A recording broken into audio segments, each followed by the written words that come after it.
All of you. आज का नया चैप्टर है इलेक्ट्रोस्टैटिक पोटेंशियल्स। लास्ट डे हमने क्या क्या कंप्लीट किया?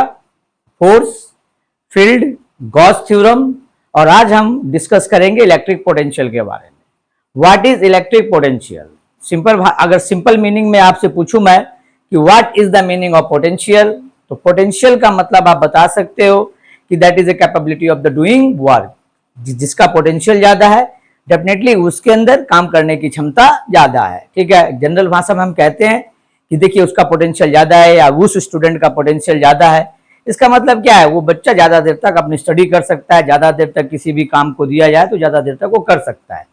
इलेक्ट्रिक पोटेंशियल, जब फिजिक्स की भाषा में हम पोटेंशियल को पढ़ते हैं तो यहां भी पोटेंशियल कहीं ना कहीं वर्क डन से ही रिलेटेड है।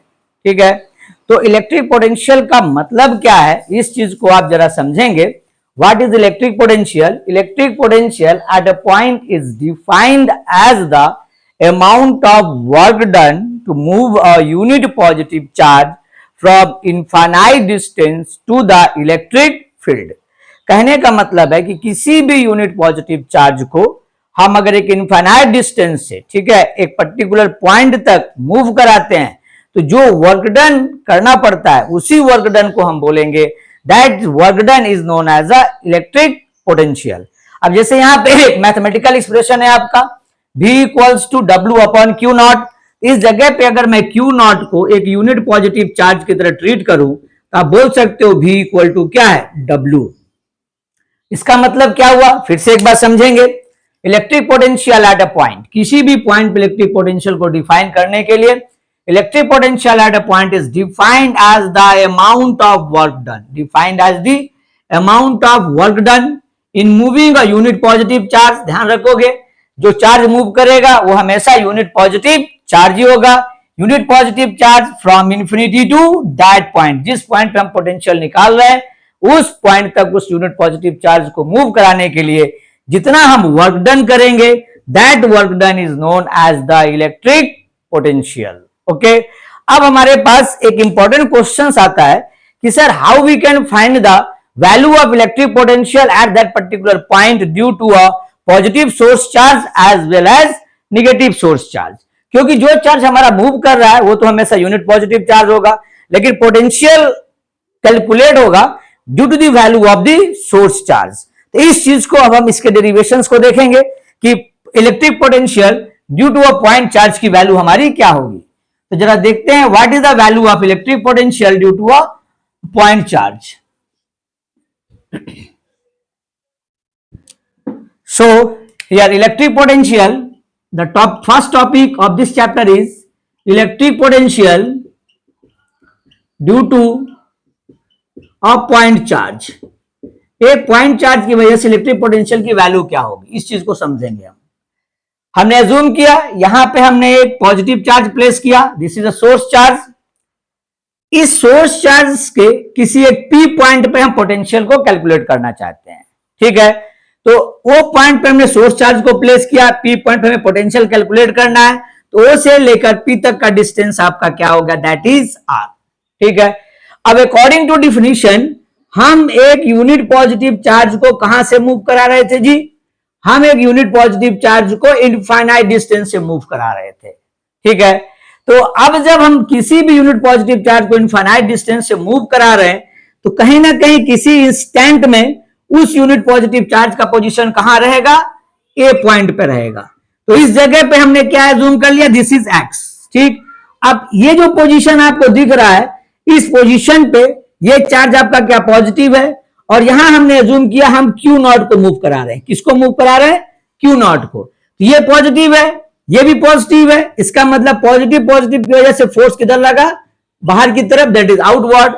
चार्ज किधर मूव कर रहा है? अंदर की तरफ। इसका मतलब ये वैल्यू क्या हो गई आपकी? मूवमेंट का डायरेक्शन हो गया। अब एट दैट इंस्टेंट हमने एक एज्यूम किया arbitrary point, this point is B। अब A से लेके B तक के डिस्प्लेसमेंट को हमने मान लिया dx। यहां तक बात समझ में आई होगी। फोर्स और डिस्प्लेसमेंट के बीच में direction of force is outward, displacement towards the source charge. तो फोर्स और डिस्प्लेसमेंट के बीच में एंगल कितना बना हमारा? 180 डिग्री। ठीक है, ये भी कॉन्सेप्ट आपको समझ में आया होगा डायग्राम से। तो अब आप जरा देखोगे कि पोटेंशियल जब भी आप कैलकुलेट करोगे, पोटेंशियल का मैग्नीट्यूड जब आप डेराइव करके देखेंगे तो किस पर डिपेंड करेगा? Magnitude of source charge. अब जैसे छोटा सा एग्जांपल अगर मैं आपको बताऊं, ठीक है, तो आप मेरे पास पढ़ने के लिए आ रहे हो, इसका मतलब पोटेंशियल किसका? मेरा। मूव कौन किए? आप मूव किए, ठीक है। तो आप किस पॉइंट तक आए? पी पॉइंट तक आए। अब मेरी वजह से, अगर मैं एक सोर्स चार्ज हूं तो मेरी वजह से पी पॉइंट पे मेरे पोटेंशियल की क्या वैल्यू होगी, उससे मुझे फाइंड आउट करना है, ठीक है। तो बहुत ही बेसिक कॉन्सेप्ट है, काफी बेसिक कॉन्सेप्ट है, कोई रॉकेट साइंस नहीं है। चीज को जरा समझेंगे। जब भी हम एक सोर्स चार्ज को पॉइंट पे प्लेस किए, इनफाइनाइट डिस्टेंस से एक टेस्ट चार्ज को हम मूव करा रहे हैं, एट किसी आर्बिट्री पॉइंट पे हमने डिस्प्लेसमेंट के डिस्टेंस कितना लिया, दैट इज एक्स। अब हमारे पास जब ए पॉइंट पे एट इंस्टेंट, ए पॉइंट उसका फिक्स पॉइंट नहीं है, मूव करते समय किसी एक इंस्टेंट में वो पोजीशन ए पे था, ठीक है, बट उसको आना कहां तक है? उसको आना है पी तक आना है। तो एक्स जो वेरिएबल है आपका, वो कहां से कहां तक वेरी करेगा? वो वेरी करेगा इन्फिनिटी टू आर, मतलब एक्स की जो लिमिट होगी that is from infinite distance to R. Clear? तो इस टाइप के डेरिवेशंस को करने के लिए सबसे पहला बेसिक कॉन्सेप्ट हम क्या करेंगे कि ए पॉइंट पे जब टेस्ट चार्ज था मेरा, उस समय कितना फोर्स एक्ट हुआ, then what is the value of electrostatic force. The electrostatic force आप कह सकते हो, electrostatic force at position A, at position A is what? F vector is equals to 1 by 4 pi epsilon naught q naught upon x square. And then what is the direction of force? Direction of force is towards OA. This is the direction of force. Is it clear? Then अब हम किधर move करा रहे हैं जी? इसको towards the source charge move करा रहे हैं, ठीक है। तो यहां आप लिखोगे कि since the test charge Q naught is moving towards source charge for displacement dx, the work done is dw. This is say, okay. Then what is dw? dw is equals to f dot dx. Then what is the angle between f and dx? dw equal to f dx cos 180 degree, and you know that cos 180 degree is -1. यहां तक matter clear हुआ आपका? f dot dx, dw equals to f dot dx and dw equal to f dx cos 180 degree. So we can say that dw equals to minus f dx. This is the value. This one is the equation 1 and that one is the equation 2. Now we are using the value of equation 1 in equation 2.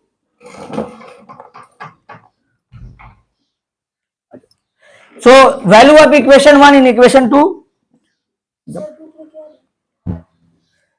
So क्या हो जाएगा जी? यहां पे इस जगह पे w की value क्या हो जाएगी? dw की, dw equals to this one is 1 by 4 pi epsilon naught, this q naught,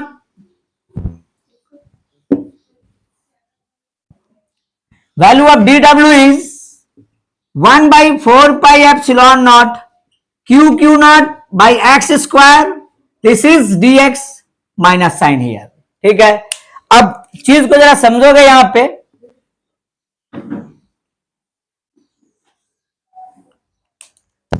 value क्या आ गई? नाउ इंटीग्रेटिंग बोथ साइड, दोनों साइड इंटीग्रेट करेंगे। So integration of 0 to w, dw equals to minus q not by 4 pi epsilon nought, बाहर चला आया 4 pi epsilon nought, integration of infinity to r dx by x square, ये value हो गई आपकी। अब इस जगह पे क्या होगा जी? Integration of w 0 to w is equal to minus q not by 4 pi epsilon naught minus 1 by x, कहां से कहां गए? Infinity to r. So this becomes w minus 0 equal to minus q not by 4 pi epsilon. ये अब इसकी limit put करो, minus, ध्यान देखो, minus 1 by r minus minus 1 by infinity. ये वैल्यू क्या हो गई आपकी W इक्वल्स टू, या अब यहां से देखोगे जरा इस एक्सप्रेशन को समझोगे, इस जगह पे जब हम W को कैलकुलेट कर रहे हैं तो W इक्वल्स टू माइनस और ये माइनस प्लस हो गया Q Q naught by 4 pi epsilon naught R, ये हमें मिल गया value of W। Then what is the definition of potential? V equals to W upon Q naught. अब W की वैल्यू को पुट कीजिए तो क्या है आंसर आया जी आपका V is equals to Q Q naught by 4 pi epsilon naught R multiplied with 1 by Q naught cancel, so V equals to Q by 4 pi epsilon naught R. अब इस मैथमेटिकल एक्सप्रेशन से एक चीज आपकी clear हो गई कि the value of potential is directly proportional to the magnitude of source charge and value of potential is inversely proportional to the distance from the source charge to the point of observation. So what is the value of the potential? Potential का value क्या हो गया Q by 4 pi epsilon naught R। ठीक, अब इस जगह पे potential क्या है? Potential is a scalar quantity। तो potential को आप scalar quantity क्यों बोलेंगे? Because work done is a dot product of force and displacement। तो आप जब भी आप potential को कैलकुलेट करेंगे तो सबसे पहले आपको कैलकुलेट क्या करना है जी? वर्कडन को कैलकुलेट करना है।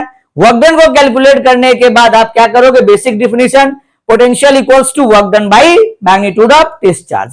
आपके डिफिनीशन में ये जो टेस्ट चार्ज है इसका मैग्नीट्यूड कितना लिया है? That is unit positive charge, that's why वहां डायरेक्ट लिखा गया है V इक्वल्स टू W।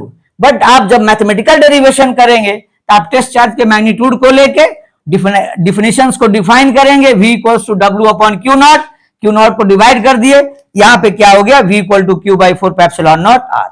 अब जैसे मैंने आपको बताया था कि जो पोटेंशियल है वो पोटेंशियल किसका है? पोटेंशियल है सोर्स चार्ज का। मूव कौन किया? टेस्ट चार्ज मूव किया। तो magnitude of potential is always directly proportional to the magnitude of source charge. Source charge जितना ज्यादा होगा पोटेंशियल की वैल्यू भी उतनी ही ज्यादा होगी। ओके, अब इसके बाद क्या करेंगे? नेक्स्ट डेरिवेशन में हम यहां पे नेगेटिव चार्ज प्लेस करेंगे और फिर से वापस ड्राइव करेंगे, देखते हैं पोटेंशियल की वैल्यू क्या होती है। ठीक है।